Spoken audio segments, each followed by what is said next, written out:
Modulus बता रहे थे, modulus of mod x always non negative. Non negative का समझते हो ना, जीरो या जीरो से बड़ा। पॉजिटिव मतलब स्ट्रिक्टली ग्रेटर देन जीरो, और non positive less than equal to zero, negative less than zero. समझ गए, नॉन नेगेटिव। एक और चीज था कि स्क्वायर, हम पहले भी कई बार ये चर्चा की, अगर स्क्वायर रूट के अंदर किसी चीज का स्क्वायर हो, एक्स स्क्वायर है, तो इसको आप मॉड में, ये डेफिनेशन है, आप मॉड एक्स लिखते हैं, ठीक है। फिर मॉड एक्स को खोलते हैं, ठीक है। मॉड एक्स को आप एक्स लिखते हैं जब एक्स नॉन नेगेटिव होता है, और माइनस एक्स लिखते हो नॉन पॉजिटिव होता, नेगेटिव नहीं, ठीक है। ये हुआ। तो कहने का मतलब है कि स्क्वायर रूट के अंदर जिस चीज का स्क्वायर है, एक्स का स्क्वायर है, तो इसको देख लो, ये अगर जीरो या जीरो से बड़ा है तो ये बराबर सिर्फ प्लस एक्स लिखना है, इसको उतारना है, ये नहीं।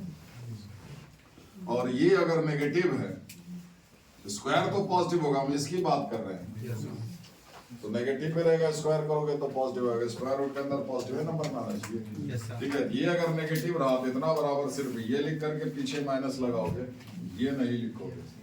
तो जब भी आपको अगर, चूंकि अगर एक्स के बारे में कुछ नहीं दिया हुआ रहता है, तो अब कैलकुलेशन में ये चाहिए, नॉर्मली हम लोग ये लेकर के, ये मतलब आपके पास क्या होता है, मतलब ये बेनिफिट होता है ना, कुछ नहीं दिया होता दोनों में, ये दोनों ही वैल्यू हो सकता है, तो जो सूट करे वो वैल्यू ले लेते हैं। लेकिन अगर लिखा हुआ है कुछ, समझ गया, एक्स के बारे में, समझे, अगर मान लो कि ऐसा लिखा हुआ, जैसे मान लीजिए ये है कि x प्लस 2 का होल स्क्वायर, ये चीज ना तो हमें से पॉजिटिव होगा और ना ही हमें से,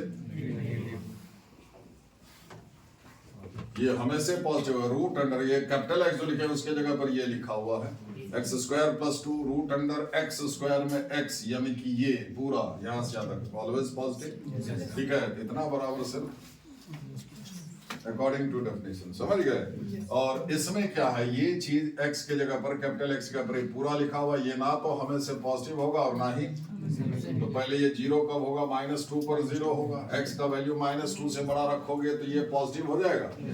अब जब ये पॉजिटिव होगा तो ये ज्यों का त्यों ऐसा लिखाएगा, ये कब लिखाएगा, जब ऐसा होगा, समझे। जब x का वैल्यू -2 से कम रखोगे तो ये नेगेटिव हो जाएगा। तो रूट अंडर एक्स स्क्वायर में x अगर नेगेटिव हो जाए तो लिखते हैं -x, माइनस एक्स के स्थान पर जो है वो पूरा लिखेंगे, समझ गए। स्क्वायर रूट के अंदर जब स्क्वायर रहे तो सोच समझ करके खोलेंगे। जैसे पहले भी एग्जांपल दिए, जैसे मान लीजिए थीटा आपका 0 से पाई है, ठीक है, आपको आ गया cos स्क्वायर थीटा, इस पूरे मतलब क्या हो गया, रूट अंडर cos थीटा का होल स्क्वायर, ठीक है। इस पूरे रेंज में थीटा, इस पूरे रेंज में cos थीटा ना तो कंप्लीटली पॉजिटिव है और ना ही नेगेटिव है। तो 0 से π/2 फर्स्ट क्वाड्रेंट में जाओगे तो cos थीटा पॉजिटिव होगा। जब ये पॉजिटिव हो गया तो इतना बराबर सिर्फ ये लिखागा cos थीटा, ये कब, ठीक है। और π/2 से जब पाई जाओगे तो फिर क्या हो जाएगा, नेगेटिव हो जाएगा, मतलब ये नेगेटिव हो जाएगा। तो रूट अंडर एक्स स्क्वायर में एक्स नेगेटिव हो जा रहा है तो क्या लिखाएगा, -x, यानी कि -cos थीटा। ये कंडीशन के साथ होगा, समझ गए।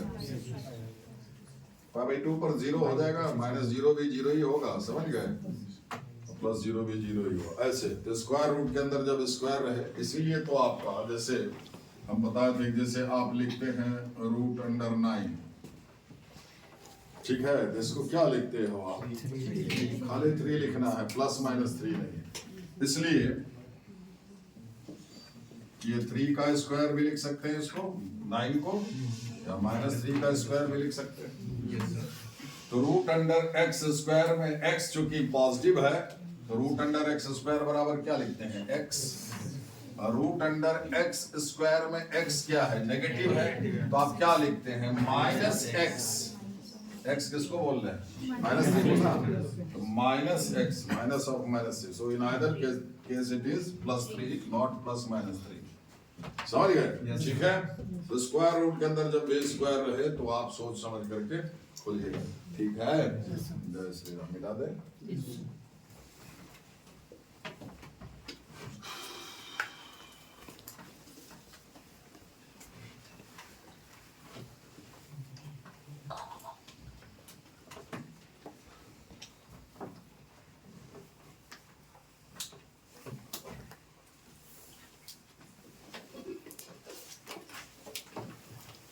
ग्रेटेस्ट इंटीजर फंक्शन पहले से मॉडुलस से ही रिलेटेड ये फंक्शन है, सिग्नम फंक्शन।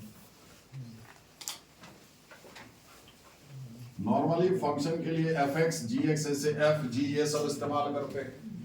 fx बराबर है ना gx बराबर ऐसा। इस फंक्शन के लिए s g n ऐसे करके f के बदले ये 3 लेटर वाला ये फंक्शन है, समझ गया? ये डिफाइंड होता है mod x by x when x is not equal to 0, 0 when x equal to 0। ठीक है? डेफिनेशन ये है। अब फिर इसको आप ऐसे लिख सकते हैं, देखिए SGN ऐसे करके लिखते हैं x, तो मॉड x जो यहाँ लिखा हुआ उसका मॉड बाय वही। ठीक है? ये कब की बात है? जब x 0 नहीं हो, 0 होगा तो ये 0 by 0 मीनिंगलेस हो जाएगा। 0 पर 0 मतलब SGN के आगे जो लिखा वो अगर 0 है तो 0 ही लिखिए, नन 0 है तब ये वाला लिखिए, मॉड लेकर के उसमें भागा दीजिए। ठीक है? अब इसको और सिंपल कर सकते हैं, मॉड x की जगह पर आप x लिखते हो कब? जब x पॉजिटिव हो। अब की ग्रेटर देन इक्वल टू 0 नहीं, इक्वल टू 0 पर अलग से डिफाइन है, सिर्फ ग्रेटर देन 0 लिखेंगे। तो मॉड x की जगह पर x लिखेंगे कब? जब x जब ग्रेटर देन 0 तो मॉड x की जगह पर x बाय x क्या हो जाएगा? 1। और जब x लेस देन 0 तो -1। ठीक है? और जब x 0 तो 0। मतलब SGN के आगे जो लिखा है सीधा सीधा ये कह रहा है कि वो अगर 0 है तो बराबर में 0 लिखिए, वो अगर पॉजिटिव है तो 1 लिखिए, वो अगर नेगेटिव है तो -1 लिखिए। समझ गए? तो ये f के स्थान पर है fx को क्या बोले? या तो y लिखो या fx लिखो, fx ही y है। तो y बराबर 1 when x greater than 0, y बराबर ये इसको y बोल रहे हैं, y बराबर -1 when x less than 0, so this one y बराबर 1। देखिए straight line parallel to x axis, बोलिए ये x एक्सिस है, ये y बराबर 1 हुआ। तो y बराबर 1 का सिर्फ उतना ही पोर्शन लेना है जो x 0 से बड़ा हो। इधर क्या, यहाँ पर x 0, इधर x 0 से छोटा, ये पूरा मिट जाएगा। 0 भी है तो यहाँ डॉट मारिए, समझ गए? इसको भी नहीं लेना, इसके आगे से। ठीक है?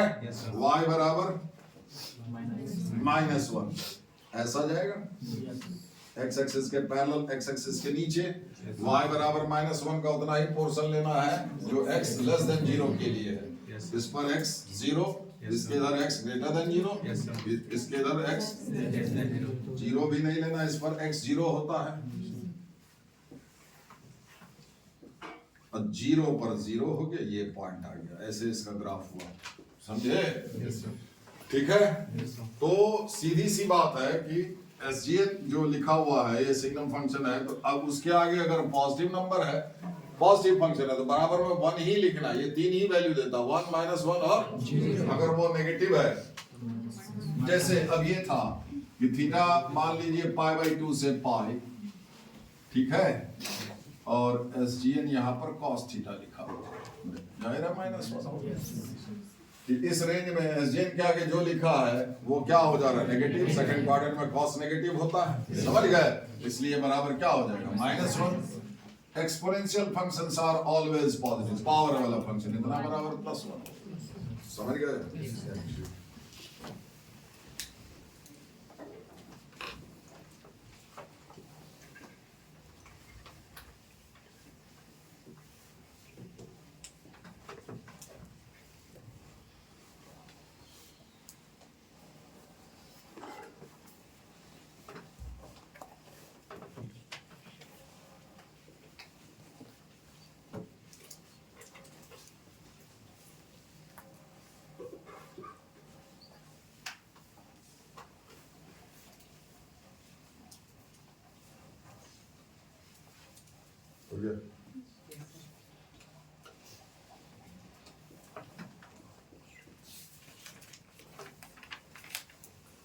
ट्रिग्नोमेट्री वाला सेट बढ़िया है, देख लिए हम, उससे बेहतर सवाल हो ही नहीं सकता। वो अगर बन जाता है तो वो आएगा नहीं, वो आपके स्टैंडर्ड से जो निम्सेट में पूछता है उससे काफी ऊपर है, वैसा आता नहीं। लेकिन वो अगर बना लेते हो तो आप समझिए कि बेहतर पोजीशन में अपने आप को समझ सकते हो।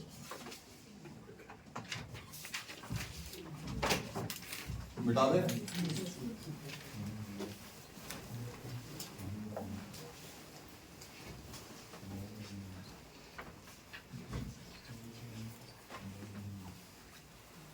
सीटी वाला भी फॉर्म डाल दीजिएगा। नेगेटिव मार्किंग नहीं है, आउट ऑफ 100 क्वेश्चंस है, सबका सब में 2-2 नंबर का है, 200 मार्क्स का हुआ। 30-30 का रहता, 30 मैथमेटिक्स, 30 सब आसान रहता, बेस इंग्लिश, बेस कंप्यूटर सब एकदम डेफिनेशन बेस्ड।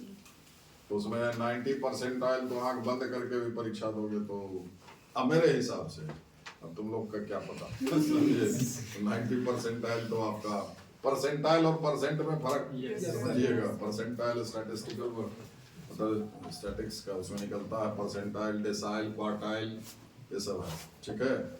तो कम आता है परसेंटेज से, ठीक। तो 98 परसेंटाइल, 99 पॉइंट समथिंग ऐसा ना, हम लोग का बच्चा 99.98 ऐसे करके लाया है। कई बहुत सारा, एक आध नहीं कई, इसलिए वो ज़्यादा ये नहीं है।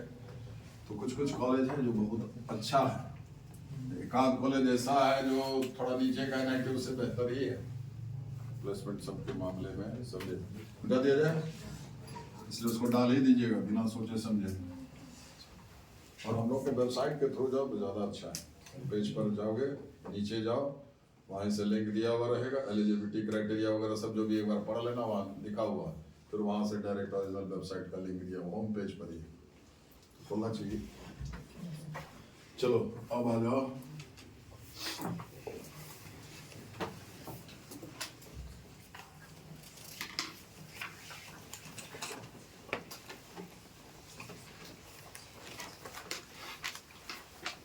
सबसे फेमिलियर हो, चर्चा कर चुके हैं चैप्टर सब में, ग्रेटेस्ट इंटीजर फंक्शन का है ना।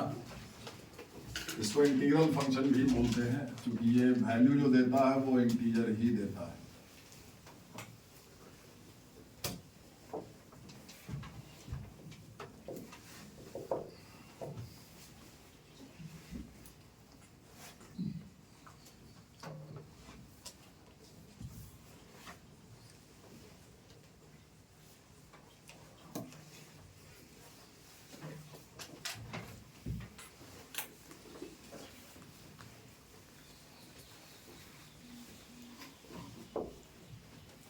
Greatest integer not greater than x। Integer समझते हैं?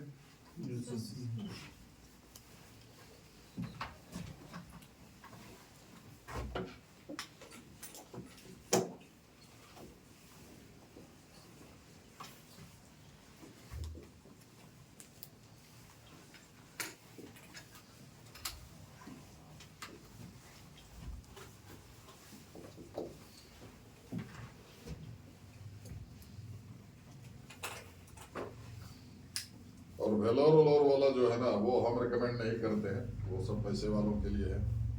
जब पढ़ेंगे तो वो सब में क्यों जाएंगे अपना पैसा दे करके, समझ गया। BIT मिश्रा में भी काफ़ी पैसा लगता है, जो करे है ना, काफ़ी पैसा लेता है।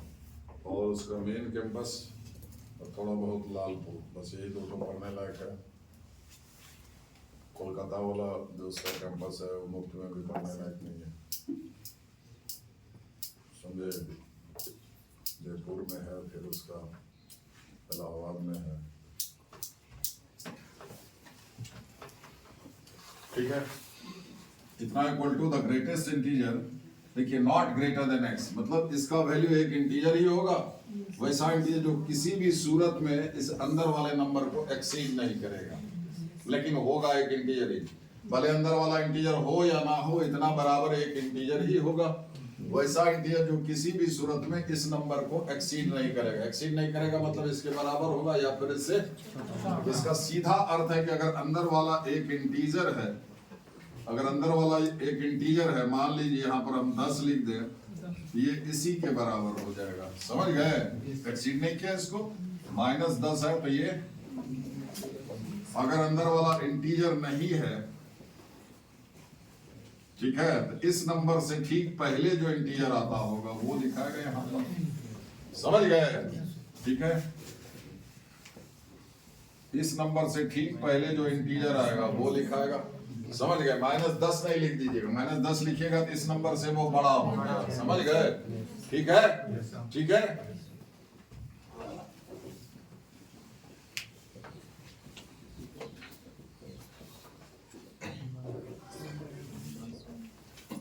ठीक है, तो सीधा अगर चार्ट बना है तो ये ऐसा है। x का वैल्यू अगर आप 0 से लेकर के 1 से पहले तक तो ये 0 ही होगा। 0 डालोगे तो 0 हो जाएगा, और 0 के आगे का नंबर, लेकिन 1 से छोटा 0.1, 0.2, 0.3 अप टू 0.9, 0.99 ये सब ठीक है, वो सब डालोगे जैसे ही तो 0 आएगा, जैसे ही 1 करोगे 1 हो जाएगा। अब 1 से स्टार्ट करके 1 से 2 से पहले तक का कोई नंबर डालोगे तो ये 1 होगा, होगा कि नहीं? 2 से स्टार्ट करके 3 से पहले तक ये 2 होगा। कहने का अर्थ है कि अगर अंदर वाले का इसका वैल्यू 2 लगातार इंटीजर के बीच में रखते हो तो दोनों में से जो छोटा इंटीजर है उसके बराबर वो होगा। समझ गए? ठीक है, अगर -1 से लेकर के 0 तक ये क्या हो जाएगा? -1, -2 से लेकर के -1 से पहले तक ये क्या हो जाएगा? -2 एंड सो ऑन होगा।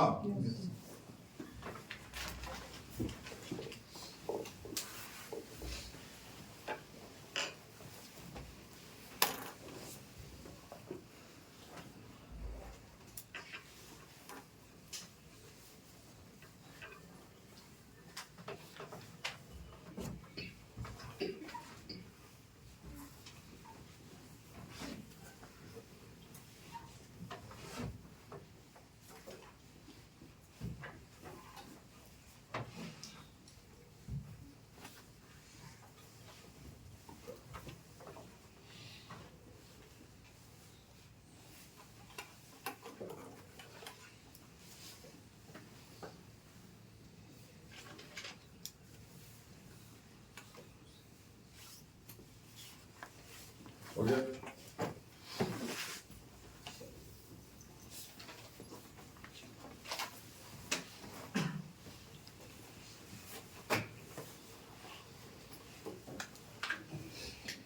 हो गया?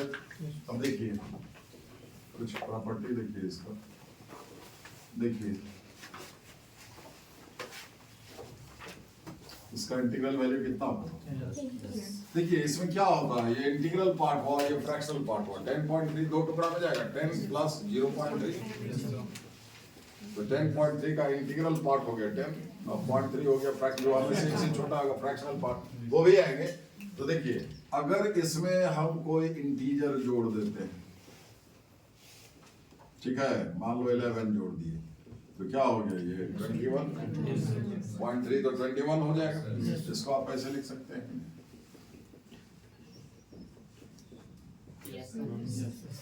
होगा कि नहीं? इसका अर्थ हुआ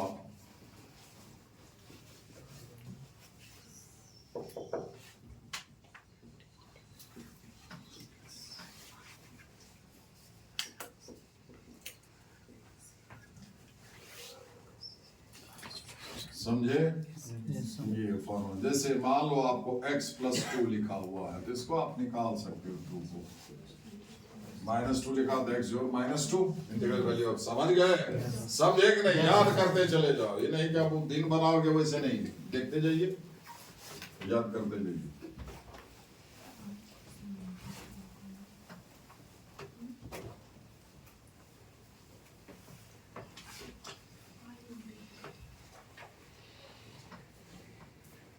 I sorry, x is I is an integer, integer के लिए हम I लिखे हैं।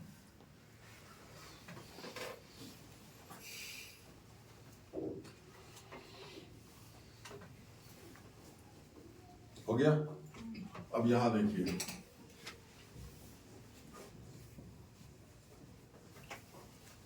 इसका वैल्यू कितना आएगा? 10 आएगा, ठीक है। और अगर इसको 10 लिखेंगे तो भी 10 ही है, नहीं है? तो इसका मतलब क्या हुआ कि इसका, ये तो जानते हो कि ये जो इसका डेफिनेशन है कि इसका वैल्यू इसको एक्सीड नहीं करेगा, मतलब इसके बराबर तक होगा, या फिर तो कितना is less than equal to 10.3, equal to तो नहीं है हुआ 10.3, लेस देन मेरी बात समझ गए? और लेकिन इससे तो ये स्ट्रिक्टली बड़ा होगा। बोलिए, नहीं समझे? देख लीजिए, ये आपको कितना होगा 9.3, ये कितना हो जाएगा 10, इसके अंदर वाले के बराबर होगा, अंदर वाले से एक कम। कहने का मतलब ये है कि इंटीग्रल वैल्यू ऑफ एक्स ये लेस देन इक्वल टू, ये बड़ा काम आएगा लिमिट सब बनाने में, इससे बड़ा होगा, याद रखिएगा इस इनइक्वालिटी को, ठीक है?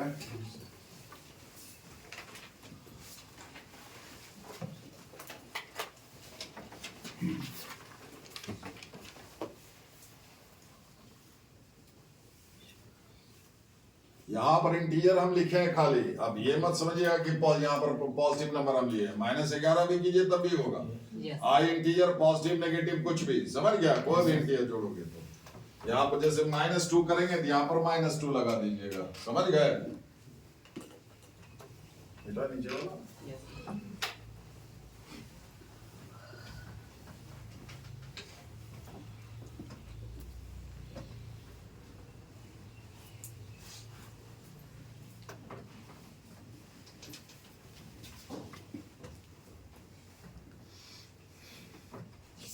+10.7 10.3 होगा इससे तो अंदर में ऐड कर लेंगे फिर बाहर में दम होगा। 10.7 और 10.3 होगा। 10.7 + 10.3। हाँ, ऐसे हो तो अंदर में ऐड कर लेंगे फिर बाहर में ब्रैकेट नहीं, कीजिए। एक इंटीजर जुड़े हैं तब की बात है, वो उसको अंदर करो बाहर करो, ये जो तुम कर रहे हो उसके उस पर भी हम आ रहे हैं। अभी यहाँ जब इंटीजर जोड़ेंगे तब तो तुम पॉइंट में क्या बोल रहा है? अगर ये भी हम 10 लिखते और इसको 11 लिखते, इंटीग्रल वैल्यू ऑफ 10 जो इंटीग्रल वैल्यू ऑफ 11 10 11 21 ही होता। बोलिए, अब इसको एक तो हम लिए हैं, थोड़ा फ्रैक्शनल पार्ट लिए हैं इसमें, लेकिन इंटीजर ही जोड़े हैं। 11.2 11.9 थोड़ी किए। हम ये कह रहे हैं कि अगर यहाँ x जो भी हो, इंटीग्रल फ्रैक्शन जो भी हो, अगर इसमें इंटीजर जोड़ते हो इसको आप निकाल सकते हो, दैट्स इट। समझे? ऐसे नहीं निकलेगा, ये नहीं कि अपने मन से अलग अलग कर दिए ब्रैकेट है, वो इसमें लगा दिए वो इसमें लगा दिए, ऐसा मत कीजिएगा। तो रूल से जिसमें जो जो कर रहे हैं बस वही होगा, ठीक है? देखिए, अब जैसे ये -10 है, ये -10 होगा। अब इसको हम ऐसे कर सकते, ये माइनस हम बाहर निकाल लेते हैं तो कोई फर्क पड़ेगा? बोलिए, पड़ा? मतलब अगर यहाँ इंटीजर है तो ये माइनस आप ब्रैकेट से बाहर निकाल सकते हैं, क्लियर? अब देखिए -10.3 ये कितना हो गया? -11। मतलब क्या हुआ कि अगर इसमें से आप माइनस निकालते हो तो बात बना क्या? ये कितना हो जाएगा? ये 10 हो जाएगा तो -10 हो गया। करना क्या होगा? 1 घटाना होगा, क्लियर? तो माइनस आप तब ये निकाल सकते हो जब अंदर में ये इंटीजर हो। अगर इंटीजर नहीं है तो माइनस निकालिए जरूर और उसमें 1 घटा दीजिए, समझे? कहने का मतलब इसको जनरलाइज करें तो -x बराबर ये माइनस निकल जाएगा अगर x एक इंटीजर है, ठीक है? और माइनस निकल करके एक माइनस इसमें से माइनस हो जाएगा अगर x इंटीजर नहीं है, ठीक है?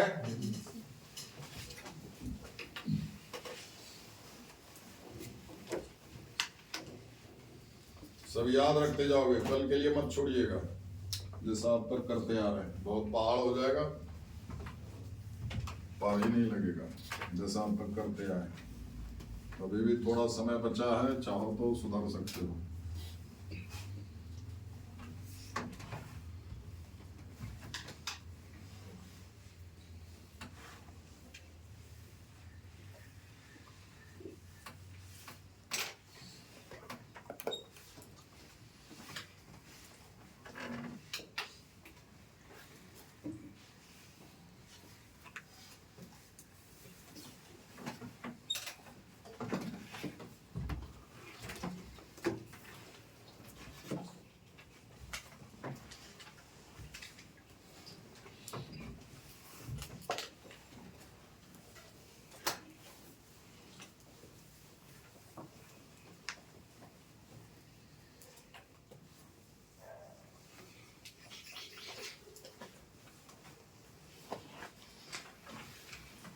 ठीक है, बता रहे?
बिग ब्रैकेट से आप दोनों को निकाल सकते हैं, अलग अलग जोड़ में लिख सकते हैं।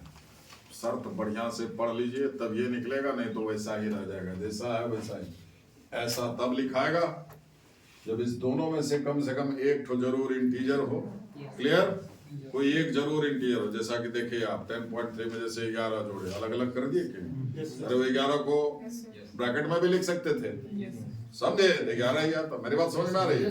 या फिर अगर दोनों इंटीजर नहीं है, दोनों इंटीजर है, फिर तो निकाल ही सकते हैं। यहाँ पर 2 है, यहाँ पर 5 है, 5 तो 7 होगा। ऐसे भी इंटीग्रल वैल्यू ऑफ 2 प्लस 6 है, दोनों इंटीजर, फिर तो कोई बात ही नहीं है। कम से कम एटलीस्ट 1 दिया। एटलीस्ट का मतलब होता है दोनों में से कम, मतलब दोनों हो जाए तो कोई बात नहीं, वो भी आ गया, समझ गया? कम से कम एक ठोको तो इंटीजर होना ही पड़ेगा, तब आप निकाल सकते हैं ऐसे। या फिर अगर दोनों में से कोई इंटीजर नहीं है तो दोनों का जो फ्रैक्शनल पार्ट है उसका जोड़ 1 से कम आना चाहिए, तब ये अलग अलग कर सकते हैं। मेरी बात समझे? जैसे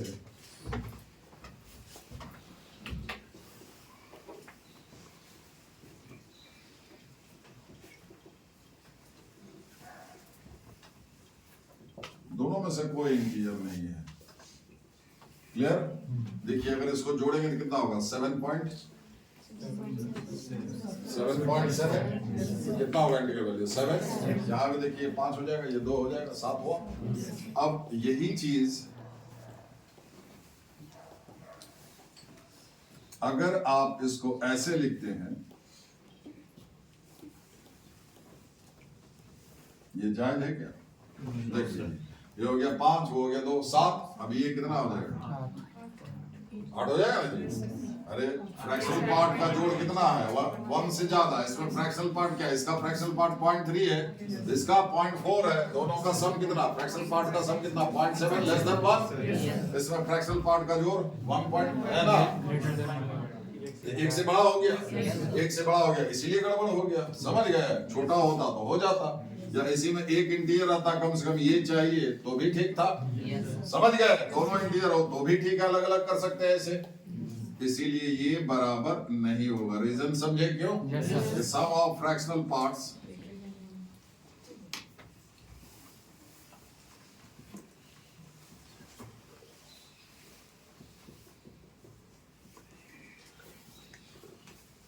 is greater than 1.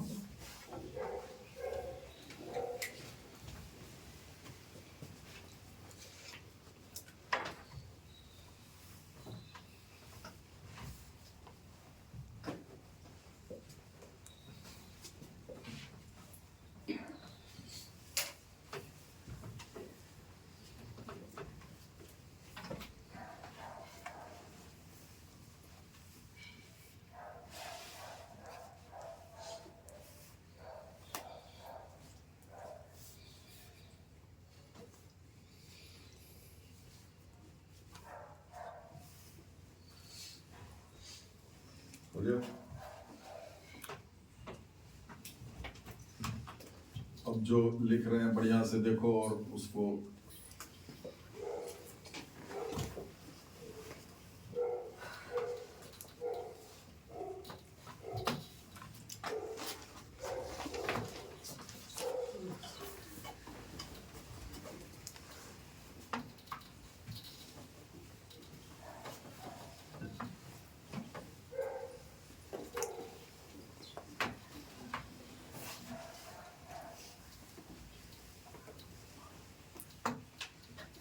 दो तीन एग्जाम्पल हम लगातार इसलिए लिख रहे हैं ताकि आप बढ़िया से समझ जाए कहाँ तक कैसे करना है।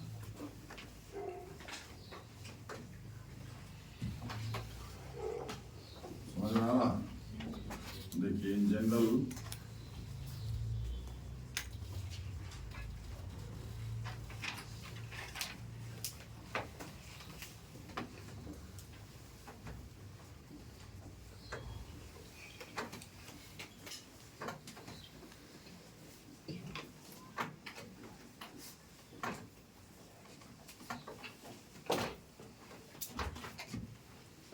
देखिए यहां से देखिए 3 वाला भी जैसे 3 है, 2 हिस्सा तक गए। स्टार्ट फ्रॉम 1/3, 2/3 नहीं करेंगे, 3x दिखाई दे रहा है। x 4 लीजिए, अगर 1/4, 2/4, 3/4 तो 4/4 तक नहीं। x x plus 1/4, 2/4, 3/4, 4x। तो अगर इन जनरल n ले तो कहाँ तक जाना है? 1 से लेकर के n माइनस nx हो जाएगा। समझ गए? ऐसा सवाल आएगा डायरेक्ट इससे वो लिखिएगा। समझा कि नहीं समझा? अब x यहाँ पर कुछ भी डालो, इंटीजर मैनेजर कुछ भी डालो।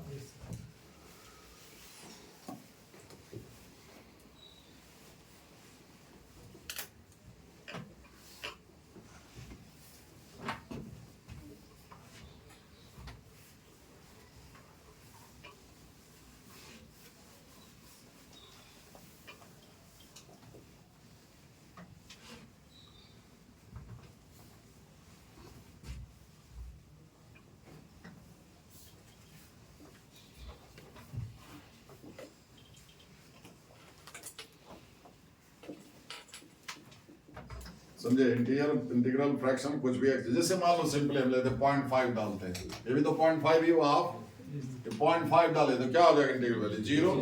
0.5 ये भी 0.5, 1 हो गया, ये 1 हो गया left hand side. The 2 into 0.5 1। समझे? इंटीजर डालिए, 3 डालिए, किसी एक में करो, किसी में भी कर सकते हो। 3 डालो, 3 3 6, अरे 3 प्लस हाफ हुआ ना, 3 ही हुआ तो कितना हो गया? 6 हो गया। 3 दूना 6। समझ गए?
x के अलग हम लोग x का वैल्यू डालते हैं जब ग्राफ निकालते हैं, है ना? x जब 0 से 1 के बीच में लिए तो y का वैल्यू 0 आया। मतलब x 0 से 1 अगर लिखे 0 से 1 के बीच में इसका वैल्यू 0 ही आएगा। y0 कौन होता है? x axis. देखिए y बराबर सम कांस्टेंट ही आ रहा है, y बराबर सम कांस्टेंट। जो स्ट्रेट लाइन अगर वो कांस्टेंट नॉन जीरो है पैरेलल टू x एक्सिस, अगर वो कांस्टेंट 0 है तो खुद x एक्सिस, तो y बराबर 0 हो गया x एक्सिस, y बराबर 0 ये हुआ x एक्सिस। x एक्सिस का सिर्फ उतना ही पोर्शन लेना है जो 0 और 1 के बीच में फंसेगा। ये रहा 0, ये रहा 1। 0 से इसी पर एक बार और पेन चलाइएगा, आग कर दीजिए, 1 को छोड़ना, यहाँ पर डॉट मारिए। समझ गए? 0 और 1 के बीच में इसका ग्राफ ये हुआ। ठीक है, अब आगे बढ़िए। 1 से 2 गए तो y बराबर क्या हो गया? y बराबर 1। ये straight line parallel to x axis, एक यूनिट ऊपर x एक्सिस के। y बराबर 1 का सिर्फ उतना ही पोर्शन लेना है जो 1 और 2 के बीच में फंसेगा। y बराबर 1 ऐसे करके जाएगा, इसका सिर्फ उतना ही पोर्शन जो 1 और 2 के बीच में आएगा। समझ गए? 1 को ले लेना है और 2 को छोड़ देना है। यहाँ पर नोट कीजिए कि ये पॉइंट छोड़ रहे हैं। समझ में आ रहा इस सीट में? ठीक है, समझे? फिर और बढ़िए, 2 के आगे क्या होगा? तो x जब 2 से 3 के बीच में लेते हो तो y बराबर 2। y बराबर 2 is straight line parallel to x axis at 2 unit distance from x axis ऊपर। y बराबर 2 का सिर्फ उतना ही पोर्शन, बाकी मिटा देना है जो 2 और 3 के बीच में फंसेगा। समझ गए? 2 ले लेना है और 3 को छोड़ देना है। इस तरह से ये सीढ़ी की तरह आता जाएगा। फिर इधर नेगेटिव में आइए, अगर x -1 से 0 रखते हो तो y बराबर -1 ऐसे ग्राफ जाएगा। Straight line parallel to x axis, एक यूनिट नीचे x एक्सिस के पैरेलल। y बराबर -1 का सिर्फ उतना ही पोर्शन जो -1 और 0 के बीच में आएगा, तो -1 को ले लेना है और 0 को छोड़ देना है। यहाँ पर ऐसे कीजिए, ठीक है। फिर उसी तरह से क्या होगा, y बराबर -2 से -1 इस सीध में है ना, इस सीध में y बराबर -2 को ले लेना है और बोलिए इसी तरह से ऐसे आएगा, समझे। ये क्या हुआ, इसका ग्राफ टुकड़ा टुकड़ा में आ रहा है, टूट टूट करके आ रहा था। जिस पॉइंट पर ग्राफ टूट जाए जिस फंक्शन का, समझे, उसको डिसकंटिन्यूअस फंक्शन कहते हैं। तो इसको अनगिनत डिसकंटिन्यूटी, जिस पॉइंट पर टूटे ग्राफ वो पॉइंट ऑफ डिसकंटिन्यूटी हुआ। सबसे पहले तो इंटीग्रल फंक्शन है, अंदर में कुछ भी ले लो, साइन कॉस लॉग कुछ भी, ये बराबर एक इंटीजर ही तो आएगा। अलग अलग इंटरवल में ये अलग अलग इंटीजर होगा। ये अंदर में कुछ भी ले लो, यहाँ पर ये इसका ग्राफ टुकड़ा टुकड़ा में ही आएगा। y बराबर सम कांस्टेंट ही तो आएगा। मेरी बात समझ में आ रही है। log x, जैसे log x ही ले लिए, x पॉजिटिव लेना पड़ेगा, लेकिन log x का वैल्यू पॉजिटिव नेगेटिव सब आता है। -1 भी आता है, -1 -2 के बीच का भी नंबर आएगा, तो उसका इंटीग्रल वैल्यू क्या होगा, -2 -1 के बीच में देगा तो -2 हो जाएगा। तो ग्राफ तो ऐसा ही ना आएगा मेरे भाई, ध्यान दीजिए, ठीक है, ठीक है। तो ये हुआ डिसकंटिन्यूअस फंक्शन, जिसका ग्राफ खींचने में कहीं पर भी पेन नहीं उठाना, जैसे पैराबोला ड्रॉ किया कहीं कर चुके हैं, कहीं नहीं पेन उठाना पड़ता है। सर्किल ड्रॉ किया, कहीं नहीं पेन उठाना पड़ता है। कंटिन्यूअस मींस लगातार। मैथमेटिक्स में हम कहना, जितना भी नाम दिया गया है, नाम का उसके काम से सीधा कनेक्शन है, इसलिए अंदाजा भी लगा सकते हो। कंटिन्यूअस मींस लगातार, ठीक है। तो इसमें लगातार तो है नहीं, यहाँ से चले ठीक है, यहाँ तक है, फिर पेन उठा करके यहाँ रखना पड़ा, लगातार कहाँ हुआ, समझ गए। तो ये डिसकंटिन्यूअस इंटीग्रल फंक्शंस जितना भी आएगा, कोई भी ले लोगे तो वो क्या होगा, डिसकंटिन्यूअस फंक्शन, मतलब उसका ग्राफ टूटेगा। जिस पॉइंट पर ग्राफ टूटे, पॉइंट मतलब एक्स का वैल्यू, ठीक है, क्योंकि एक्स का ही वैल्यू, वाई डिपेंडेंट वेरिएबल है। फंक्शन में दो ही वेरिएबल देखते हो, एक्स और वाई। पॉइंट का मतलब एक्स का वैल्यू डालो तो वाई निकलता है, तो पहले एक्स डालना पड़ता है, जो डालोगे वही ना इंपॉर्टेंट, वाई तो निकलेगा, नहीं समझे। एक्स पहले डाले तब ना ये निकला भाई। तो किसी पॉइंट पर, कहने का मतलब उस पॉइंट का कर्व पर कोई पॉइंट, मतलब कर्व पर किसी पॉइंट को बताने के लिए उस कर्व है ना, उस पॉइंट का सिर्फ एक्स कोऑर्डिनेट बता देना काफी होता है। लिखते हो ना dy by dx at x बराबर x1 या एट x बराबर 2, खाली मतलब उस कर्व पर जो है उस पॉइंट का, मतलब उस पॉइंट को बता रहा जिसका x कोऑर्डिनेट 2 है, y कोऑर्डिनेट निकलेगा कर्व के इक्वेशन से, x2 डालेंगे y जो निकल जाएगा, तो मुकम्मल पॉइंट निकल गया। तो किसी कर्व पर किसी पॉइंट को बताने के लिए उस पॉइंट का x कोऑर्डिनेट, समझे, x कोऑर्डिनेट बताना काफी होता है, समझ गए। तो वही है कि ये यहाँ पर देखिए 0 पर भी आ रहे हैं, अगर आगे आए 1 पर पेन उठाना पड़ा, फिर 1 से 2 तक ठीक चला, इस रीजन में फिर 2 पर उठाना पड़ा। सो डिसकंटिन्यू, देखिए फिर 0, फिर -1 पर उठाना पड़ा, माइनस, जितना भी x जब जब इंटीजर हुआ, अंदर वाला जिस पॉइंट पर इंटीजर होगा, अभी तो x को इंटीजर रखेंगे तब ये ना भाई, मेरी बात समझ रहे हैं। अंदर वाला जिस पॉइंट जब जब इंटीजर होगा तब तब इसका ग्राफ टूटेगा। जैसे अगर यहाँ पर sin x लिखा हुआ रहता, sin x 3 ही इंटीजर होता है, -1 0, जिस एंगल पर x sin x में है ना, sin x में x कितना डालने पर -1 होगा, कितना डालने पर 0 होगा, कितना डालने पर 1 होगा, वो सब एंगल जैसे ही आएगा x का वैल्यू, वहां पर इसका ग्राफ टूट जाएगा, पेन उठाना पड़ेगा, समझे, समझे, समझे कि नहीं। एंगल तो अनगिनत आएगा, अनगिनत, और n पाई, 0 कब होगा साइन, मल्टीपल ऑफ पाई पर, 0 पर, -पाई पर, पाई पर, 2 पाई, -2 पाई, अनगिनत है। अगर एक की बात करें तो 0, 1 कब होगा, π/2 पर नहीं है, तो x 0 से π/2 तक इसका ग्राफ ठीक चलेगा, y बराबर 0। अरे sin x यहां लिखा रहता, समझ रहे हैं, sin x यहां लिखा रहता तो x 0 से लेकर के π/2 से पहले तक जो भी नंबर यहां डालेंगे, 0 डालेंगे 0 हो जाएगा, है ना, π/6 डालेंगे, 1 से छोटा नंबर आएगा तो भी 0 होगा, तो y बराबर 0 ही आएगा। जैसे ही π/2 डालेंगे ये 1 हो जाएगा, तो वहां पर 1 मिनट उठ जाएगा, समझ रहे मेरी बात। तो जब जब ये 3 ही इंटीजर होगा पूरे रेंज में, x कुछ भी ले लो, है ना, ठीक है, तो फिर वापस आएगा 1 तक गया, फिर नीचे आएगा। अब π/2 से आगे जाओगे तो फिर क्या आएगा, 1 से छोटा नंबर ही आएगा, फिर से नीचे आ जाएगा, यहां से नहीं आ जाएगा, फिर एक्स एक्सिस पर आ जाएगा। मेरी बात समझ में आ रही है? π/2 से π/2 पर 1 होता है। अब π/2 एंगल बढ़ाओगे तो 1 से कम आएगा, क्योंकि 1 से ज्यादा तो उसका वैल्यू हो ही नहीं सकता। π/2 से π के बीच में फिर से इसका वैल्यू 0 से 1 के बीच में फिर से y0, फिर से एक्स एक्सिस पर ग्राफ चलाएगा। फिर जब थर्ड क्वाड्रेंट में जाओगे तो नेगेटिव हो जाएगा, तो y बराबर और नीचे जाएगा -1। अब उससे नीचे नहीं जाएगा, ये -2 -3 होगा ही नहीं। अरे -1.1 होता साइन एक्स का वैल्यू किसी एक्स पर, -1.3 रहता तब ना -2 होता इंटीग्रल वैल्यू, वो तो होता नहीं है। तो y बराबर 1 और y बराबर -1, इसी बीच में इसका ग्राफ आएगा, है ना। -1 0 तीन ही लाइन की जाएगा, -1 0, समझे? ग्राफ याद करिएगा और करिएगा कि हम लिख ही देते हैं।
इस तरह से करली ब्रैकेट में लिखते हैं, है ना।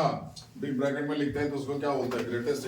अब जब तक अब सवाल में ऐसा में एक्स लिखा हुआ था, अपने मन से इंटीग्रल फंक्शन नहीं समझिए, उसमें लिखा रहता है where this denotes the greatest integral function, नहीं तो सिंपल ब्रैकेट समझेंगे। उसी तरह से करली ब्रैकेट में ऐसे लिखा हुआ है, जब कहा जाए कि फ्रैक्शनल फंक्शन है, फ्रैक्शनल वैल्यू बता रहा है, तब ये समझेंगे, नहीं तो सिंपल।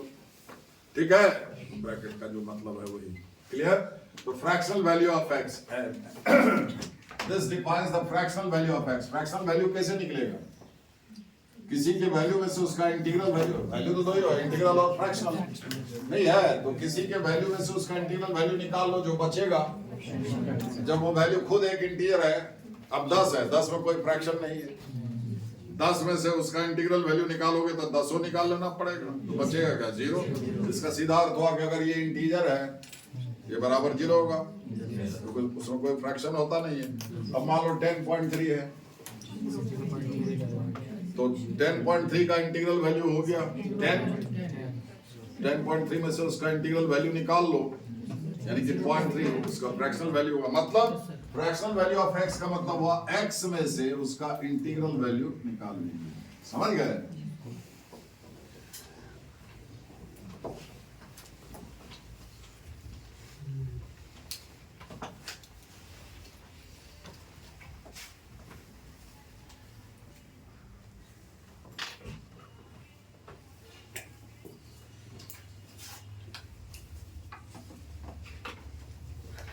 ठीक है, देखिए अगर हम वही कहे x की जगह पर 10 लिखते हैं, मतलब x अगर एक इंटीजर ले रहे हैं, जहां जहां x है वहां पर 10 लिखिए, 10 माइनस इंटीग्रल वैल्यू ऑफ 10, तो कितना होगा, 10 माइनस 10 0 हो, बोलिए, हैं माइनस 10 लगते हैं, जहां जहां x है वहां पर -10 लिखिए,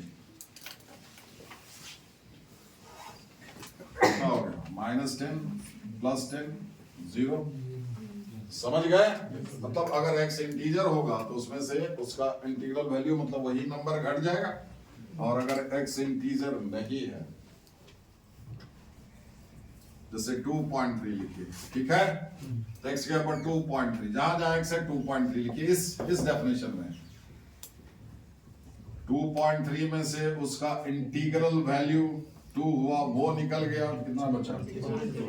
ठीक है, -2.3 इंटीजर भी लिए पॉजिटिव है ना, non integer positive, non integer negative, ठीक है, -2.3, सॉरी -2.3, ये कितना हो जाएगा? -3, और ये माइनस है, +3, कितना बच गया? है? हम जान रहे थे इसलिए हम पहले लिख दिया कि कहीं पूछ देंगे, कहीं गलत बता दिया तो मेरा आगे पढ़ाना मुश्किल हो जाएगा, इसीलिए तो ठीक बात है। अब देखिए, तो इसका अर्थ क्या हुआ कि हम नंबर देखिए यहाँ पर पॉजिटिव नेगेटिव है, या तो 0 आया है या फिर पॉजिटिव नंबर ही आया है, अंदर लो नंबर नेगेटिव हो कुछ भी हो, समझे? तो 0 से नीचे नहीं जाएगा, 0 से नीचे नेगेटिव होता, सो इतना is always greater than equal to 0 but less than 1, तब तो फ्रैक्शन है, एक से छोटा होगा तब ना फ्रैक्शन है, एक जैसे वो एंटियर में आ जाएगा, है ना?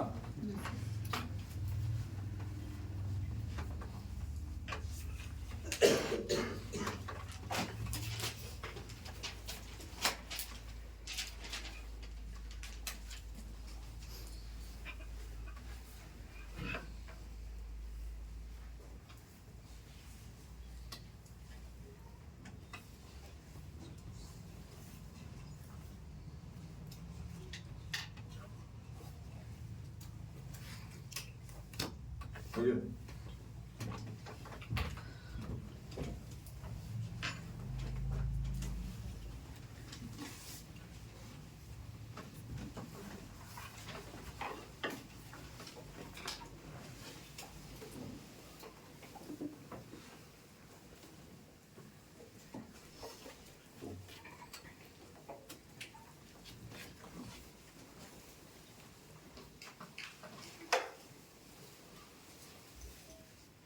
हो गया? देखिए, जस्ट एक एग्जांपल है, 2.3 का, सॉरी 2.3 का फ्रैक्शन वैल्यू कितना है ना जी? यहाँ से आया ना, इसमें हम कोई इंटीजर जोड़ दे रहे हैं, इसका फ्रैक्शन वैल्यू इतना है ना, इसमें कोई हम इंटीजर जोड़ दे रहे हैं, समझे? ये कितना हो गया? 5.3, ठीक है, फ्रैक्शन वैल्यू कितना हो जाएगा? नहीं बदला, नहीं बदला, -3 जो है नेगेटिव इंटीजर, अब बताइए कितना हो जाएगा? ये कितना हो गया? नहीं होगा। अब ये कितना होगा? नहीं बता पाइएगा। x fractional value of x में से मतलब इसमें से इसका इंटीग्रल वैल्यू कितना है? -1 वो घटाना है, समझ गए? अरे देखिए ना, फिर से वही है, माइनस इसका इंटीग्रल वैल्यू कितना हो गया? -0.7, ये कितना हो जाएगा? -1 होगा, ये माइनस है,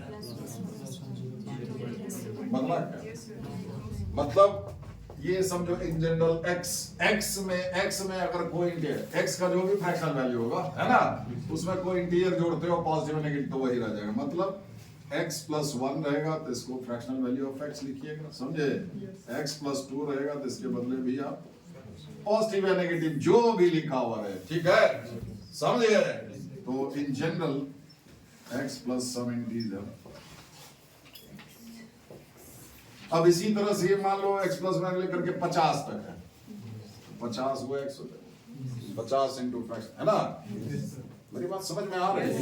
अरे x + 1, x + 2, x + 3, x + 50 तक गया, तो x + 1 में ये लिखाएगा, ये भी लिखाएगा, तो 50 बार ये लिखा है कि नहीं? क्या हो जाएगा? 50 इंटू इतना होगा, समझ में आ रहा है?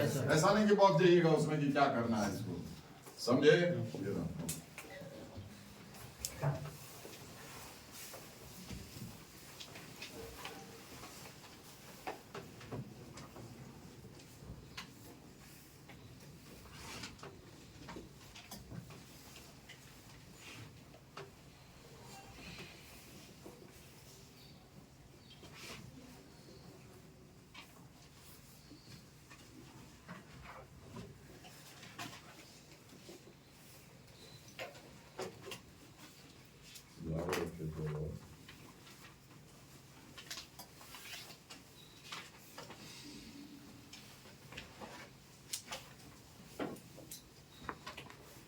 हो गया?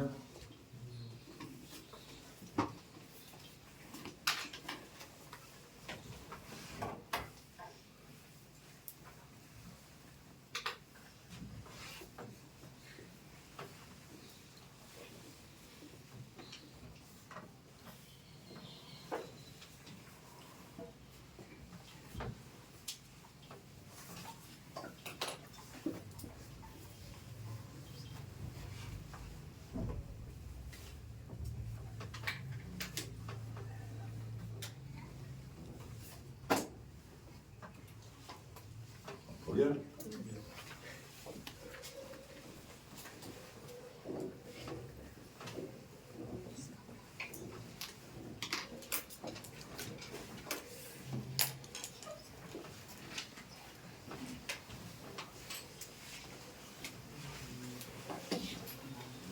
अब ये भी आप क्या देखें कि इसका वैल्यू जो आएगा वो 0, x अगर इंटीजर है तो इसका वैल्यू 0 आएगा, अगर x इंटीजर नहीं है तो इसका वैल्यू 0 और 1 के बीच का कोई नंबर आएगा।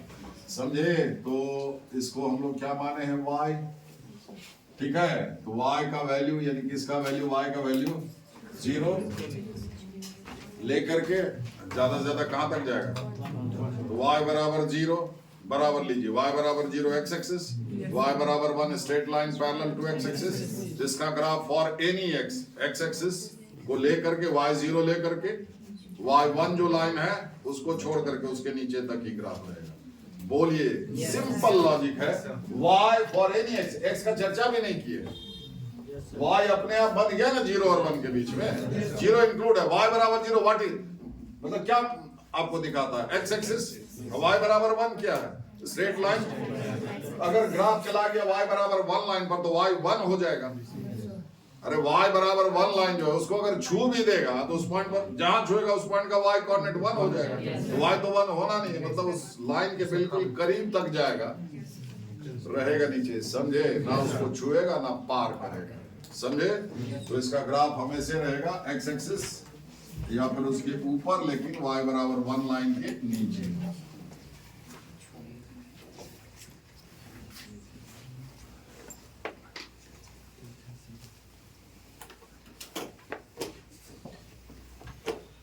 ये समझिए y बराबर 1 लाइन है,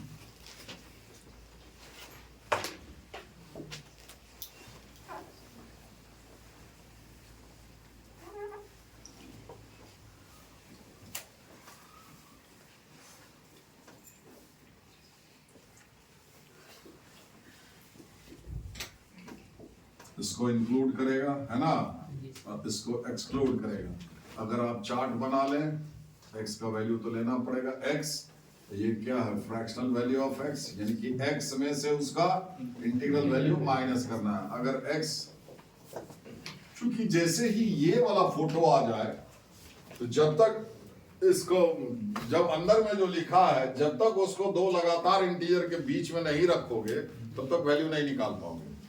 क्योंकि ये अंदर कुछ भी लिखा हुआ रहे, इतना बराबर एक इंटीजर ही होगा, चाहे अंदर वाला कुछ भी हो।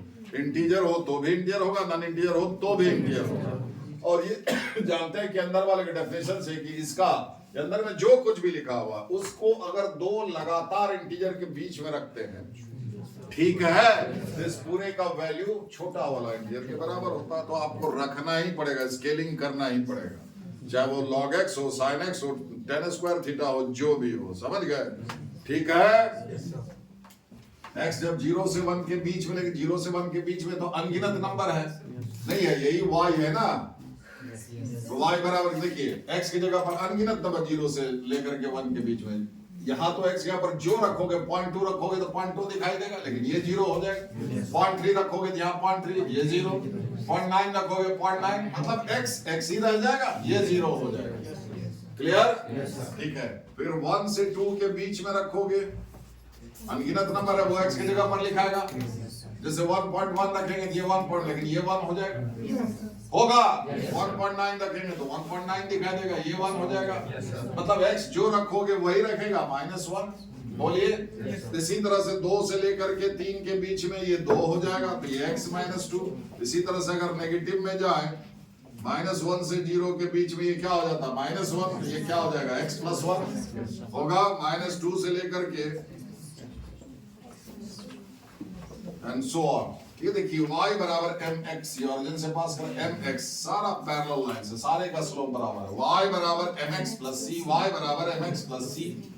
बोलिए ये सारा पैरेलल लाइन है, ठीक है। और ये सब का जो ग्राफ होगा वो क्या होगा? 0 से ये दोनों लाइन के बीच में। चलिए बारी बारी से देखते हैं, स्केल कर देते हैं।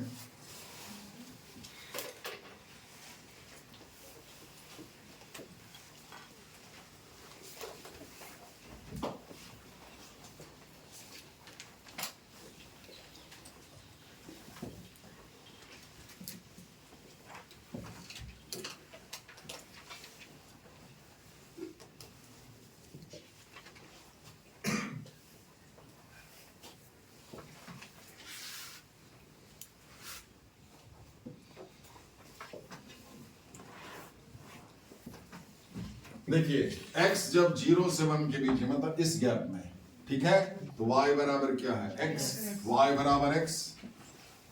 फर्स्ट और थर्ड क्वाड्रेंट का बाइसेक्टर लाइन हुआ, ऐसे जाएगा। बोलिए y बराबर mx + c, c नहीं है इसमें, तो ऑरिजिन से पास करेगा। स्लोप कितना है? 1 है। ये सारा लाइन x एक्सिस के साथ 45 डिग्री से इंक्लाइंड है, सबका स्लोप 1 है, ठीक है। अब ये भी नहीं समझते हो तो फिर उसका कोई उपाय नहीं है, पितामह कोई होंगे तो वो बता पाएंगे, ठीक है। ये ऐसे करके ये जाने दो, इसका सिर्फ उतना ही पोर्शन लेना है जो 0 और 1 के इस सीध में फंसेगा। मेरी बात समझ में आ रही है? ऐसे जाएगा, ठीक है। इसका सिर्फ है ना y बराबर x freely for any x, इसका सिर्फ उतना ही पोर्शन लेना y बराबर x का जब x 0 से लेकर के 1 तक, 0 और 1 के इस गैप में जितना, इस सीध में जितना फंसेगा, समझ गए? 0 को लेकर के और 1 को छोड़ करके यहाँ पर हम डॉट मारे, ठीक है। ये हटा दीजिए, ठीक है।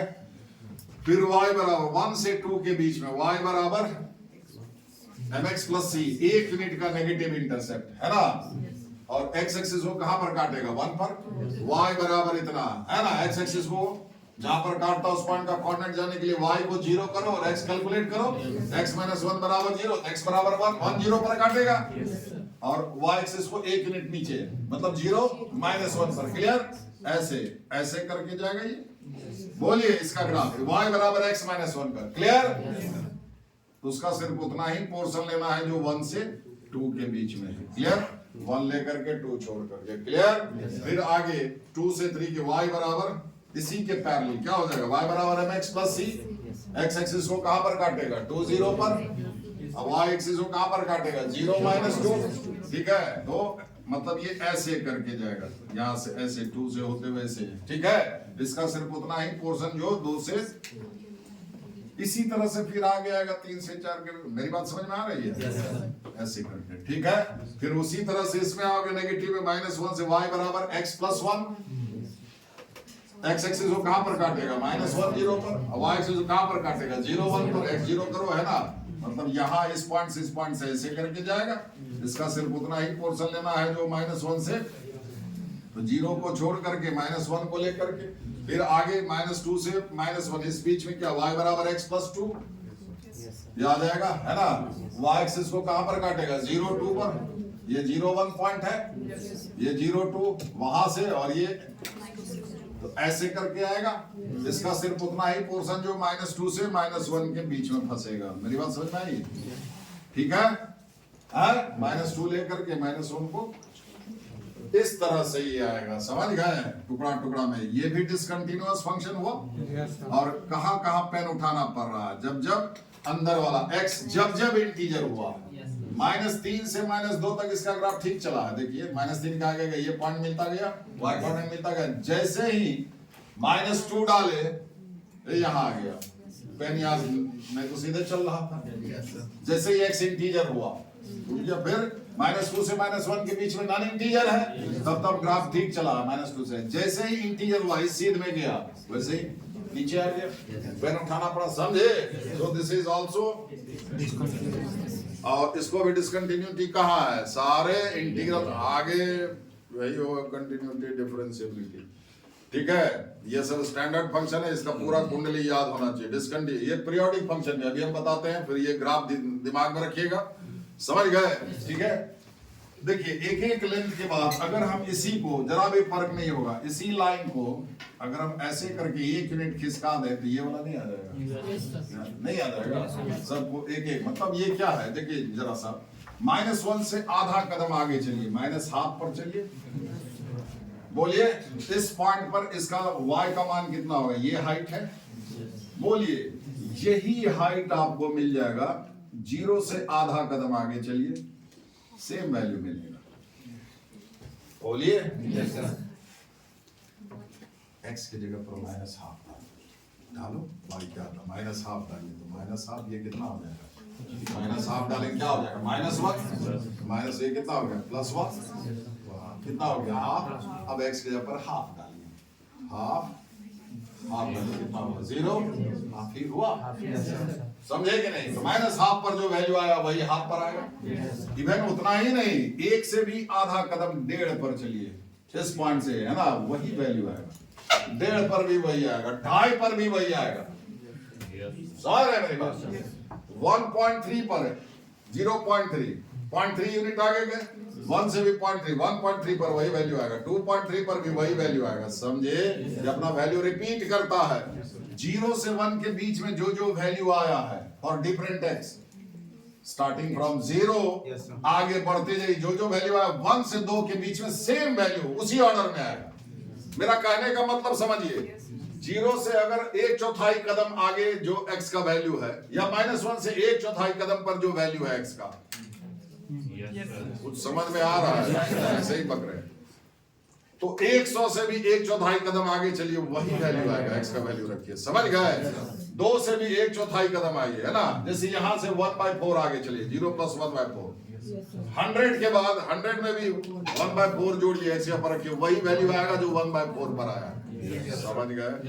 ये अपना वैल्यू रिपीट करता है, बस 1 यूनिट लेंथ में इसका वैल्यू डिफरेंट आता है। -1 -3 से -2 के बीच में x रखिए, जो जो वैल्यू आया है 0 से 1 के बीच में वही वैल्यू आएगा, उसी ऑर्डर में आएगा। -3 से आधा कदम आगे आप चलिए, आधा कदम, ½ यूनिट आगे चलिए, समझे? मतलब +½ कीजिए, तो 1 से भी आधा कदम आगे चलिए, यानी कि 1.5 पर जो वैल्यू, वही वैल्यू आएगा जो -3 + ½ पर आएगा, समझ गए? 100 पर भी 100 + ½ पर भी वही वैल्यू आएगा जो -3 + ½ पर आया था, समझे? -5/2 पर जो है, समझे? ये 1 यूनिट लेंथ में अपना 100 से 101 के बीच में x का मान रखिए, जो वैल्यू आएगा वही वैल्यू उसी ऑर्डर में 101 से 102 के बीच में आएगा। So this is called period. 1 unit length के बाद ये अपना वैल्यू रिपीट, ये पीरियड चल रहा है, 2 घंटे के बाद ये फिर रिपीट होगा, 2-2 घंटे का पीरियड है, किसी का 1 घंटे का भी होता है, उसका पीरियड अलग है, किसी का 45 मिनट का भी होता है, तो अलग अलग फंक्शन, तो अलग अलग पीरियड। सबसे पहले तो ये फंक्शन पीरियोडिक है, और इसका पीरियड ये रिपीट करता है अपना वैल्यू, इसलिए इसका ग्राफ भी रिपीट होता है, समझ गए? ग्रेटेस्ट इंटीजर फंक्शन का देखिए, 0 से 1 के बीच में यहां था, फिर वहां था, लगता तो है graph, not with the same value, 0 से 1 के बीच में 0, 1 से 2 के बीच में 1, 0 से 1 के बीच में जो वैल्यू आया है वही वैल्यू 1 से 2 के बीच में उसी ऑर्डर में आया है। हम कह रहे हैं 0 से 0.3 यूनिट आगे चलिए, जो वैल्यू आएगा x का मान रखिए 0.3, अब 1 से भी 0.3 आ गया, 1.3 रखिए x के पर, वही वैल्यू आएगा जो 0.3 पर आया, क्लियर? उसमें क्या होता है, 0 से 1 के बीच में 0, जैसे 1 से थोड़ा आगे गए तो 1 हो जाता है, वैल्यू बदल जाता है। तो ग्राफ तो लगता है रिपीट हुआ, but not with the same value, ऐसा ही ग्राफ आ रहा है ग्रेटेस्ट इंटीजर फंक्शन का, इसमें क्या है, रिपीट हो रहा है विद द सेम वैल्यू, समझे? So this function is periodic with period 1, 1 unit length के बाद। अगर 2 यूनिट लेंथ के बाद अगर रिपीट होता तो ये बताते हैं पीरियोडिक फंक्शन क्या होता है। फिलहाल लेमैन की भाषा में समझा, पीरियड तो समझता है, फर्स्ट पीरियड सेकंड पीरियड, वो रिपीट होता है कि नहीं, अलग अलग कॉलेज में अलग अलग लेंथ का होता है ना, फिर उसी तरह से सारा फंक्शन पीरियोडिक होता नहीं है, समझे? सारा फंक्शन पीरियोडिक होता नहीं है, जो पीरियोडिक होगा तो उसका कुछ ना कुछ पीरियड होगा, ठीक है? ठीक है, तो ये पीरियोडिक है, greatest integer function non periodic है, और ये पीरियोडिक है, और इसका पीरियड कितना हुआ, 1, समझ गए? मिटा दे इसको।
तो पहले वो ही बना था।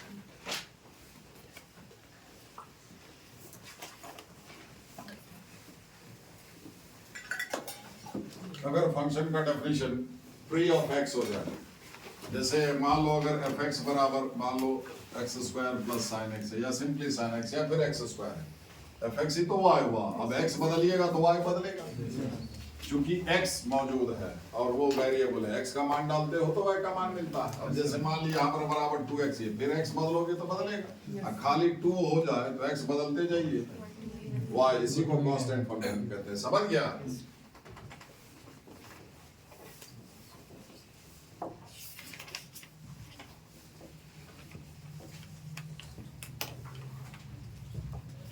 y बराबर की, अगर ये की y बराबर some constant is straight line parallel to x axis, अगर ये की पॉजिटिव है तो x एक्सिस के ऊपर है ना होगा, अगर ये k नेगेटिव है,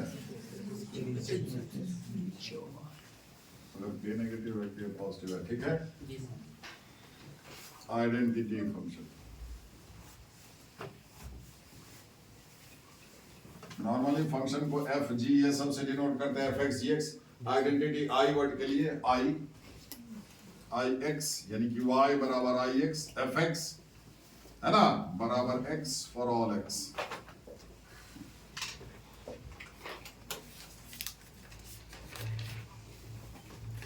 मतलब इसमें क्या होगा, हर एक एलिमेंट का इमेज वही एलिमेंट हो जाता है। वाई बराबर एक्स, जो एक्स है वही वाई है।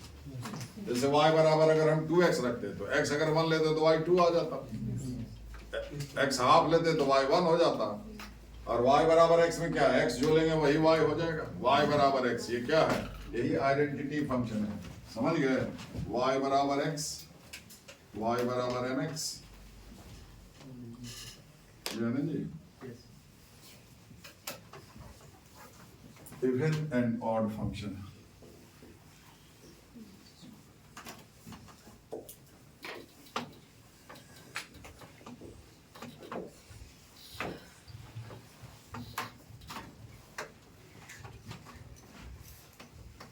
पर से हाथ हटाइए, ठीक है कि नहीं?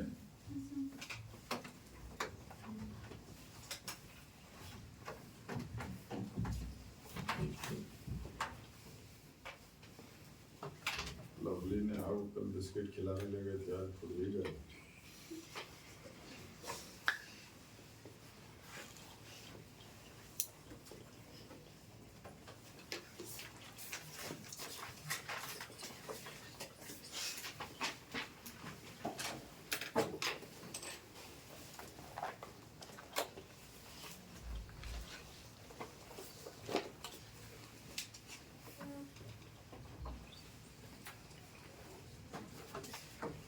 कॉपी अलग कर लेता ठीक रहता, कैलकुलस वाला कॉपी अलग कर ले, कॉपी भर जाएगा।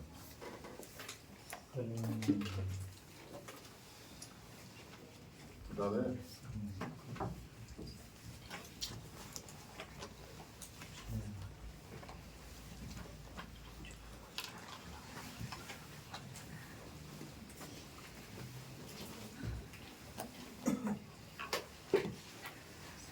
देखिए, ये function fx, the function fx is an even function.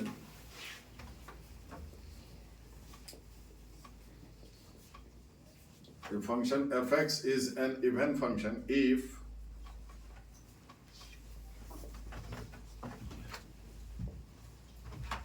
the function fx is an even function if f of minus x बराबर fx for all x. That is fx plus f of minus x बराबर 0। किसी function का even function होना जरूरी नहीं। कैसे पहचानिएगा कोई function even है कि नहीं? fx दिया हुआ कोई फंक्शन, उसमें x को minus fx f of minus x, तो आप क्या करेंगे? x को माइनस x से रिप्लेस करेंगे फंक्शन के डेफिनेशन में। ठीक है,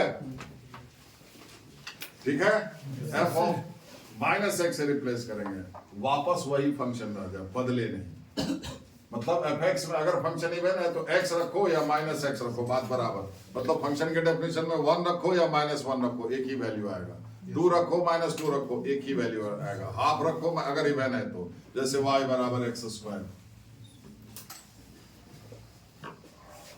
ठीक है, अब इसमें x देखिए, f ऑफ माइनस x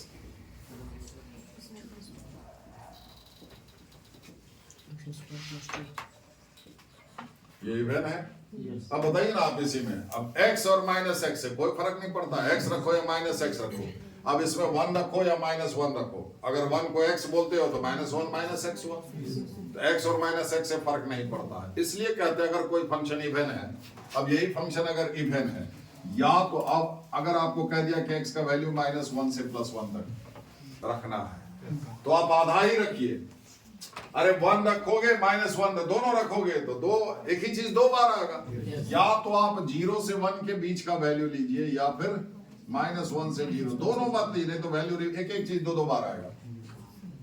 बोलिए ना, समझ में आया कि x अगर 0 से 1 के बीच का नंबर x ले रहे हैं तो माइनस 1 से 0 के बीच का नंबर माइनस x हुआ। अब हाफ इधर हुआ तो हाफ डालिए, जितना आएगा 5/2 आएगा ना, 5/4 आएगा ना, माइनस हाफ से भी 5/4 ही आएगा।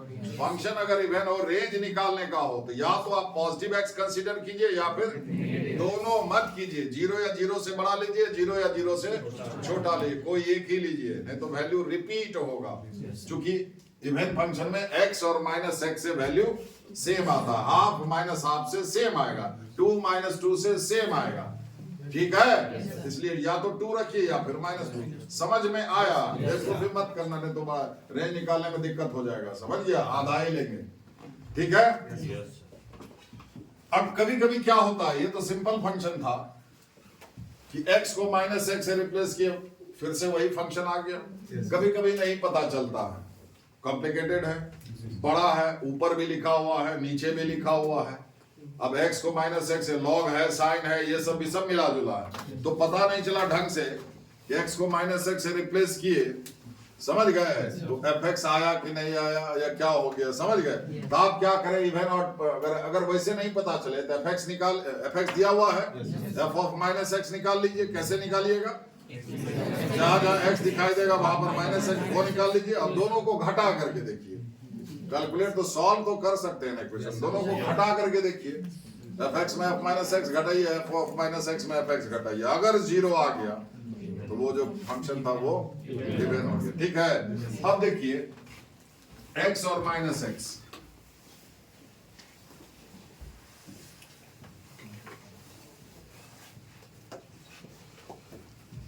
देखिए ये कौन सा लाइन है, x बराबर 0 है कि नहीं? अब अगर हम इसका थोड़ी देर के लिए मान लो कि y बराबर fx, जरा जो चीज तुम पहचानते हो इसका तो जानते हो, पैराबोला ओपनिंग अप पॉइंट। इसमें और उसमें क्या फर्क था? इसका फोटो को y बराबर x, फोटो को उसका वर्टेक्स आएगा ना 0 0 पर, आएगा ना जी? इसी के ग्राफ को 2 यूनिट ऊपर खींच लेंगे यहां से, यही पैराबोला यहां से रिपीट हो ऐसे x स्क्वायर प्लस 2। अभी भी तो समझ गए? तो देखिए ये आप जानते हैं, जरा सा देखिए ये x बराबर 0 लाइन है, इसके इधर जाओगे, मान लो हम एक कदम इधर जा रहे हैं तो x क्या हो जाएगा 1, तो 1 रखेंगे, जो वैल्यू आएगा एक कदम इधर जाएंगे x बराबर -1। ठीक है, 1 अगर x है तो -1 क्या हो गया, -x। 1 और -1, x और -x दोनों से वैल्यू सेम होगा, बोलिए नहीं है? तो x बराबर 0, देखिए यहां से मान लो x 1 यूनिट हम इधर गए, इस पॉइंट का कोऑर्डिनेट क्या हुआ, ये दूरी यहां से यहां तक 1 यूनिट, मतलब इस पॉइंट का x कोऑर्डिनेट 1, y कोऑर्डिनेट क्या हो जाएगा 1। इसी पॉइंट का देखिए मिरर इमेज है कि नहीं, ये पॉइंट नहीं है, ये क्या हो गया y सेम हुआ कि नहीं, ये x है 1, ये -x है, y सेम है 1 1, दोनों का हाइट सेम है कि नहीं? तो ये इसको देखिए हर एक पॉइंट का मिरर इमेज मिल जाएगा, y एक्सिस मिरर का काम करेगा। इसके देखिए इस आधा का ही फोटो निकालिए, इसका आधा ही फोटो निकालिए y एक्सिस के एक तरफ का, अब उसी फोटो का y एक्सिस में मिरर इमेज लिए तो मुकम्मल फोटो आ जाएगा। तो किसी भी, इसको कहते हैं सिमेट्रिक स्ट्रक्चर। तो इवेंट फंक्शन जो है उसका ग्राफ y एक्सिस के अबाउट सिमेट्रिक होता है। अगर कोई फंक्शन इवेंट फंक्शन है तो y एक्सिस के उसके एक तरफ का ग्राफ तुम प्लॉट कर लो, जो आया जैसा आया, अगर इमेज लेना आता है तो उसी पोर्शन, जैसे इसी का इमेज लेंगे, इसमें ये मिरर हुआ, ये ऑब्जेक्ट हुआ, इसका इमेज देखिए, जो जहां गड्ढा है मिरर के सामने तो गड्ढा ही दिखेगा सामने, ये वाला पोर्शन पीछे, समझ रहे हैं? उसका मिरर इमेज ले लीजिए, समझे? तो event function is symmetric about y axis, समझ गया? ठीक है, x बराबर 0 लाइन के अबाउट सिमेट्रिक होगा। अगर आपको कहे, देखिए मतलब क्या हुआ कि y एक्सिस के अबाउट सिमेट्रिक होने का क्या अर्थ हुआ कि मतलब x बराबर 0 लाइन के अबाउट सिमेट्रिक। ठीक है, तो इसमें क्या होगा कि अगर आप x को 0 प्लस x से या फिर 0 माइनस x से, अगर हम नंबर डाल दें कि x को इस डेफिनेशन में 0 प्लस 1 से या 0 माइनस 1 से, x को 0 प्लस 2 से या 0 माइनस 2 से रिप्लेस करते हो तो नहीं बदलेगा। भेजा का ढक्कन खोलिए, बोलिए ये 1 है, ये -1 है, क्लियर? ये क्या है, जब ग्राफ x बराबर 0 लाइन के अबाउट सिमेट्रिक है, क्लियर? तो 0 plus x, 0 minus x in general, 0 plus 1, 0 minus 1, x की जगह पर 0 प्लस 2, ठीक है?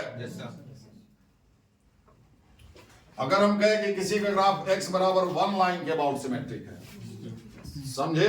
तो मतलब जो फंक्शन है जिसका ग्राफ ट्रेस करें उसके जगह पर आप 1 प्लस x अब 1 माइनस x डालिए, सेम आएगा, समझे?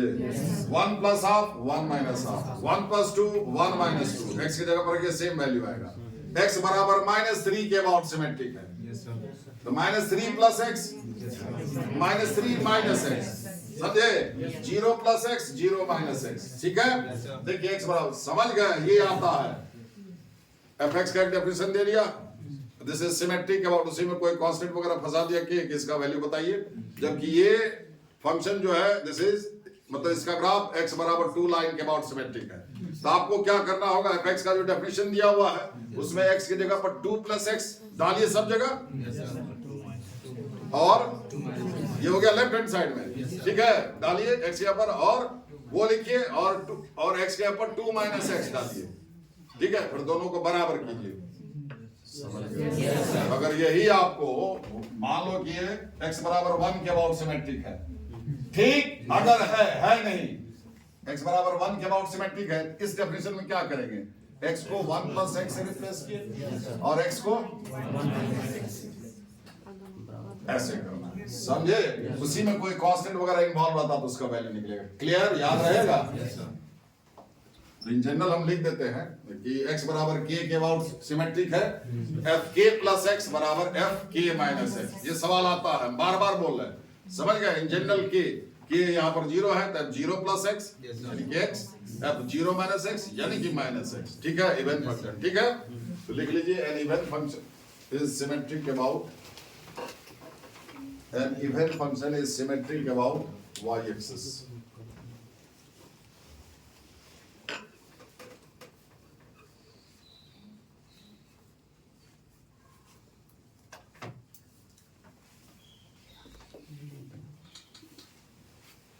An even function is symmetric about y-axis. Symmetric मतलब y-axis उस फंक्शन के ग्राफ को बिल्कुल दो बराबर भाग में बांट देगा इस तरह से कि वो दोनों पार्ट एक दूसरे का मिरर इमेज होगा। समझ गए?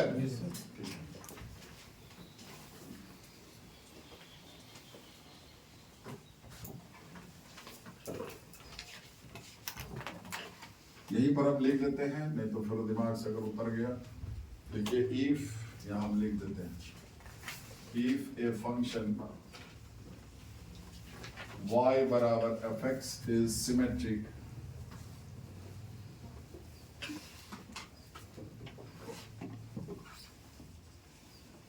about the line x बराबर k,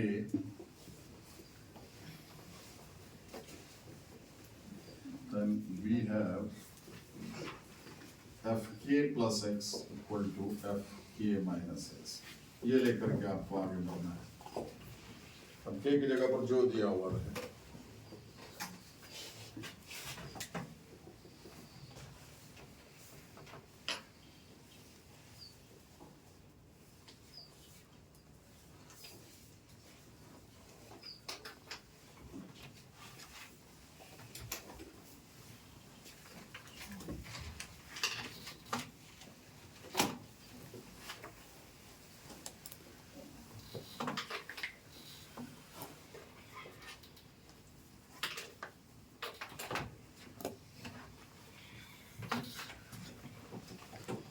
हो गया? देखिए ए फंक्शन fx, और नीचे से ये function fx is an odd function if f of minus x बराबर माइनस fx। ये function fx is an odd function if f of minus x बराबर माइनस fx, that is यहाँ लिखा हुआ है, that is fx plus f of minus x बराबर 0।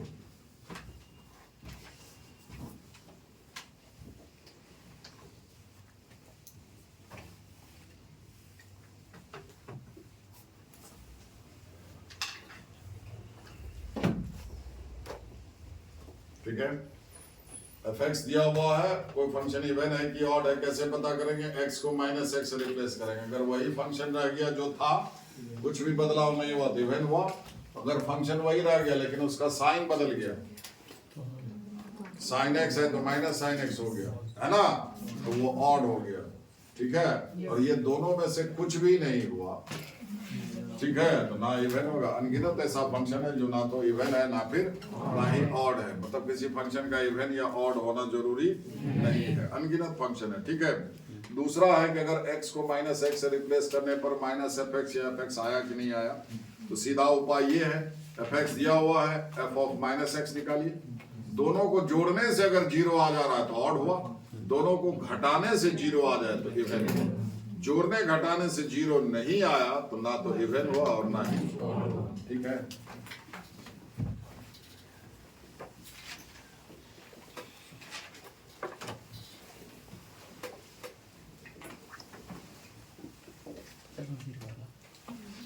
ये odd function है, आप एफ ऑफ माइनस एक्स निकालिए,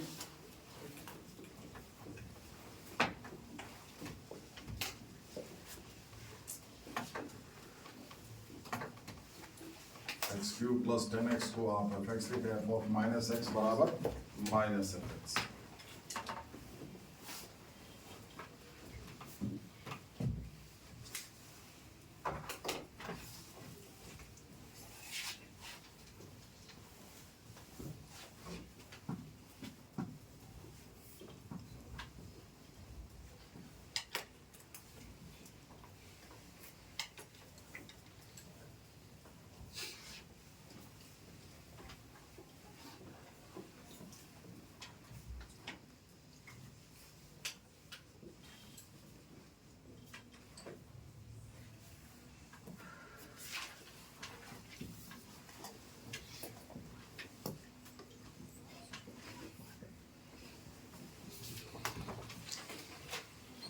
देखिए y बराबर है, ये क्यूबिकल पैराबोला है, ठीक है। y, अब देखिए आपको ध्यान में रखिए, कर्व ऑरिजिन से पास करेगा, ऑरिजिन का क्वाड्रेंट इसको सेटिस्फाई करेगा, समझ गया आप। यहाँ से पेन रखिए और आगे बढ़िए, आगे पीछे जिधर जाना है, ठीक है। तो देखिए आपको इतना तो पता चला, x जीरो करेंगे तो y भी जीरो, मतलब ऑरिजिन से पास करेगा। अब x अगर जीरो के आगे पॉजिटिव नंबर डालेंगे तो y भी पॉजिटिव, x अगर नेगेटिव नंबर डालेंगे तो y भी नेगेटिव, मतलब इसका ग्राफ या तो इस क्वाड्रेंट में होगा या फिर इसमें नहीं होगा, इसमें नहीं होगा। रीजन समझते हैं ना, क्यों? x पॉजिटिव तो y भी पॉजिटिव, x और y दोनों पॉजिटिव एक साथ होगा या फिर दोनों नेगेटिव होगा। x नेगेटिव नंबर डालिए, y भी नेगेटिव ही आएगा। तो दोनों पॉजिटिव दोनों नेगेटिव इसमें और इसमें होता है, दोनों नेगेटिव इसमें दोनों पॉजिटिव इसलिए। इसलिए इसके कर्व का, इसके ग्राफ का पोर्शन या तो इसमें होगा, इसमें होगा, इसमें और इसमें नहीं होगा। इसमें x नेगेटिव होता है लेकिन y पॉजिटिव होता है। ऐसा कोई नंबर है नेगेटिव x डाले तो y पॉजिटिव आ जाए, है क्या? ठीक है। इसमें क्या होता है, x पॉजिटिव और x पॉजिटिव डालेंगे तो y भी पॉजिटिव है, नेगेटिव थोड़ी आएगा, समझ गए? ठीक, चलिए। और इतना तय है, यहाँ x जीरो है, x का मान अगर इधर से आप इधर जा रहे हैं तो x का मान आप जीरो से आगे बढ़ाइएगा तो x क्यूब भी बढ़ेगा, इसका ग्राफ ऊपर y का मान बढ़ेगा, y तो ग्राफ चढ़ेगा। और x जितना बड़ा आप कर लीजिए, ठीक है, x बड़ा से बड़ा करते जाइएगा, y भी x इंफिनिटी की तरफ जाइएगा, ये भी इंफिनिटी, इसका हाइट भी इंफिनिटी की तरफ। बोलिए होगा कि नहीं? वही चीज इधर डालिए, जैसे x -1 डालेंगे तो -1 हो जाएगा, गहराई इंफिनिटी नीचे, -2 डालेंगे तो -8 हो जाएगा नीचे, -3 डालेंगे तो -27, समझिए मैग्नीट्यूड बढ़ता जाएगा, मतलब इसका गहराई बढ़ेगा, समझ गए? ठीक है। अगर आप इसको कहते हैं ऑड फंक्शन, ये ऑड फंक्शन है, ये सिमेट्रिक अबाउट द ऑरिजिन या फिर सिमेट्रिक इन अपोजिट क्वाड्रेंट। ये दोनों अपोजिट, ये दोनों एडजेसेंट क्वाड्रेंट हुआ, ये दोनों एडजेसेंट हुआ, ऐसे ऐसे ये दोनों एडजेसेंट हुआ, ये अपोजिट हुआ, ये अपोजिट हुआ, समझ गए? An odd function is symmetric in opposite quadrant या फिर इसको सिमेट्रिक अबाउट द ऑरिजिन भी बोलते हैं। देखिए जैसा ये है वैसा ही ये है कि नहीं?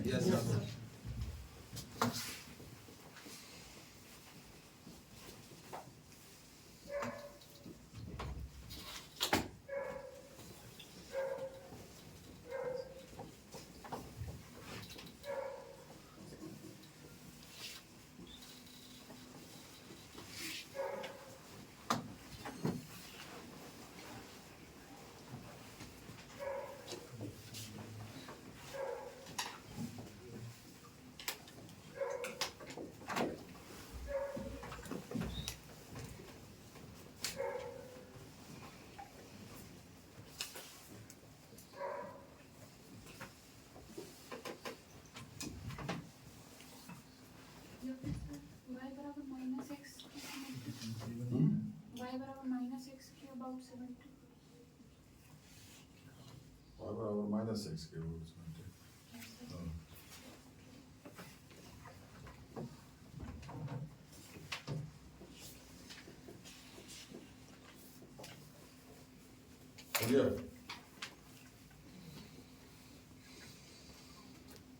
ये फोटो है, सारा नहीं होगा।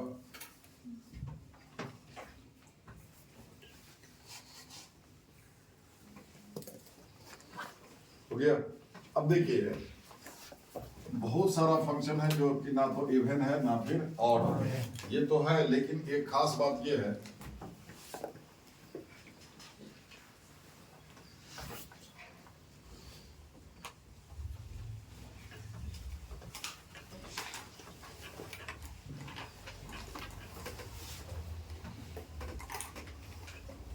जैसे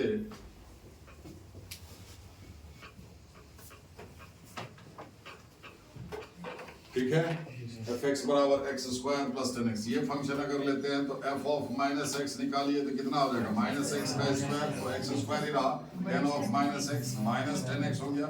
ये ना तो fx है और ना ही -fx है, ठीक है। तो किसी फंक्शन का इवन या फिर ऑड होना जरूरी नहीं है, लेकिन हर एक फंक्शन को एक इवन फंक्शन और एक ऑड फंक्शन के जोड़ में लिखा जा सकता है, समझे बात को?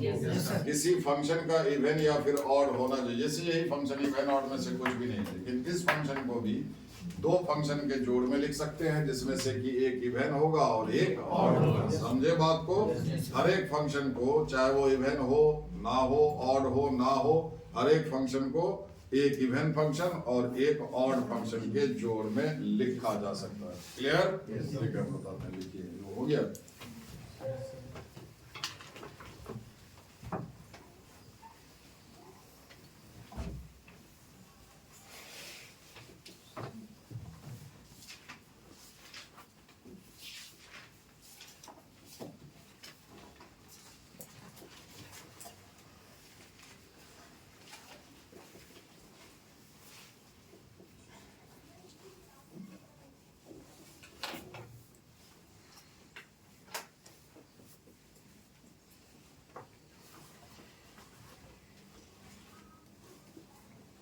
और क्या बोले तुम, y बराबर माइनस एक्स के बाद ये और ये सिमेट्रिक हो जाएगा।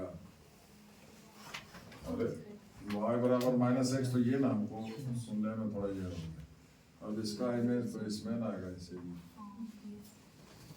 नहीं है इसका इमेज, ये आईना सामने है तो इसका फोटो यहाँ ना ऐसे करके ना बनेगा, वो थोड़े है वो, नहीं समझे आप? खाली यहाँ से देखिए कि था ये है, ये था, ऐसे नहीं। तो देखिए, मान लीजिए fx, लिखिए पहले आप एक लाइन लिख लीजिए, एवरी फंक्शन fx,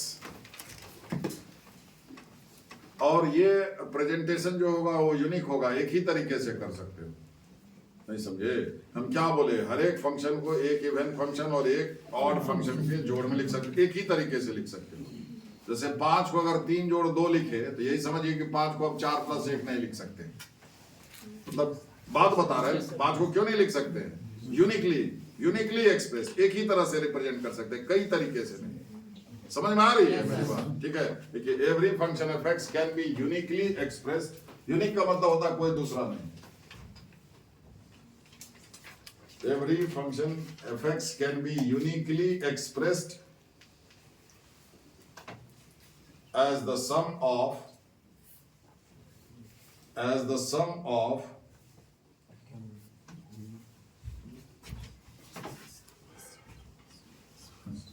लिखिए, लिखने का आदत डाल।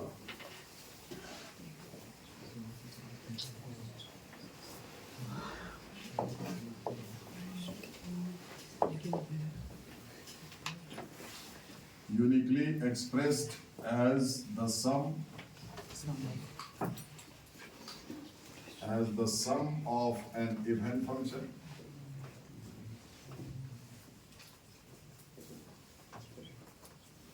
and an odd function.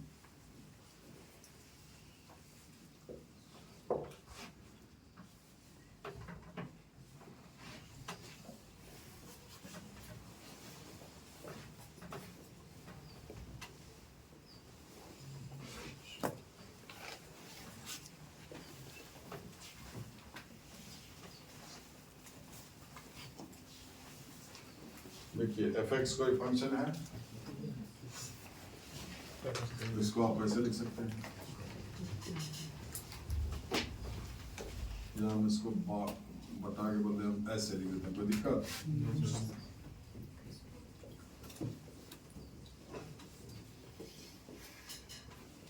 देखिए, इसको जोड़िए तो fx ही आ जाएगा। अरे हाफ fx जोड़ हाफ fx तो fx हो जाएगा। हाफ f ऑफ माइनस है, यहाँ नेगेटिव साइन fx हुआ। अब देखिए, 2 पार्ट में लिखा है कि नहीं, शकल अलग है, ये आपका इवन हो जाएगा, ये ठीक है, और ये फंक्शन आपका ऑड हो जाएगा। देखिए, हम इस पूरे को, ये हाफ से क्या होगा, आप x को ना माइनस x से रिप्लेस करते हैं, ये फंक्शन ये पूरा जो है इवन है। मान लीजिए पूरा gx है, तो g ऑफ माइनस एक्स, जहां जहां x है वहां पर माइनस एक्स कीजिए, यहाँ तो x है ही नहीं, यहाँ f ऑफ माइनस एक्स, ये क्या हो जाएगा, x को माइनस fx, मतलब ये यहाँ आ जाएगा, ये यहाँ आ जाएगा, जोड़ तो कम है, ये यही रह गया, हुआ कि नहीं? और ये ऑड है, इसमें x को माइनस एक्स से रिप्लेस करोगे तो ये यहाँ आ जाएगा और ये यहाँ आ जाएगा, तो फिर माइनस साइन बाहर कीजिएगा तब ये सूरत आएगा। बोलिए, अगर ये पूरा hx है, ये hx है, तो h ऑफ माइनस एक्स बराबर माइनस hx आ रहा है कि नहीं? ये करके बताना पड़ेगा, ये ऑड हुआ कि नहीं, समझे? और ये दोनों मिल करके fx के बराबर है कि नहीं? तो हर एक फंक्शन को, वो इवन हो चाहे ना हो, ऑड हो चाहे ना हो, उसको एक इवन फंक्शन और एक ये वाला आपको इस फंक्शन का इवन पार्ट कहलाया और ये वाला इसका ऑड पार्ट कहलाया। आपको कोई फंक्शन दे दिया रहेगा डेफिनेशन और लिखेगा the odd part of this function is, आगे ऑप्शन, तो आप क्या है जो फंक्शन दिया हुआ उसको fx लीजिएगा, f ऑफ माइनस एक्स निकाल लीजिएगा, ठीक है। अगर ऑड पार्ट बोला है तो fx में f ऑफ माइनस एक्स को सब्सट्रैक्ट कर लीजिएगा, जो आया उसको 2 से भागा दे दीजिएगा, यानी कि ऐसे हाफ से गुना कर लीजिएगा, बस उतने करके जो आया वही जो ऑप्शन में होगा, ठीक है। अगर इवन पार्ट का निकाले को तो f ऑफ माइनस एक्स निकाले हैं, जोड़ करके 2 से भागा दे दीजिएगा तो इवन पार्ट निकलेगा, समझ गए, ठीक है।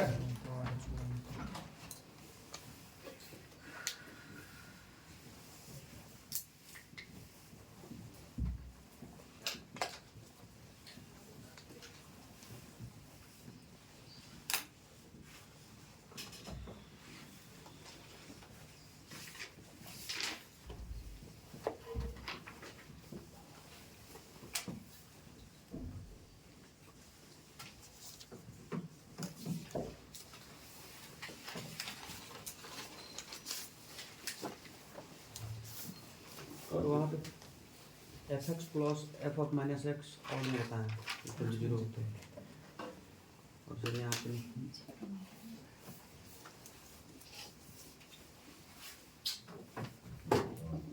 ये ऑड fx जब ऑड है तब fx plus f of minus x 0, आप इसको सुनते नहीं हैं। fx जब ऑड लिए तब, यहाँ हम क्या लिख रहे हैं, fx कई बार तो बोले fx कोई फंक्शन है, वो इवन हो सकता है, ऑड हो सकता है, नहीं भी हो सकता, कुछ भी नहीं हो सकता, ना इवन ना ऑड, चाहे वो इवन हो या ना हो, हर एक फंक्शन को एक इवन फंक्शन और एक ऑड फंक्शन के जोड़ में लिख सकते हैं। ये पूरा को मानो hx, ये तो ऑड है ही, h देखिए ना, h of minus x minus H x, तो क्या हो गया, hx जोड़ h ऑफ माइनस एक्स बराबर 0, ये हुआ तब ये तो ये ऑड है। यहाँ क्या लिखेंगे, fx ऑड है तो fx जोड़ f ऑफ माइनस एक्स 0 आएगा, नहीं आएगा। अब यहाँ ये fx इसको 0 करेंगे मतलब fx को ऑड ले लेना, समझे, वो हम थोड़ी करें, तुम खाली ये देख रहे हो, इससे मिला रहे हो fx प्लस f ऑफ भैया, मतलब ये देख रहे हो, अरे ये कब 0 आया था, जब fx ऑड लिए थे। यहाँ लिखे हैं कि fx is an odd function, क्या लिखे, एवरी फंक्शन इवन ऑड, समझे, आपको दिखा दिए कि ये इवन है और ये ऑड है।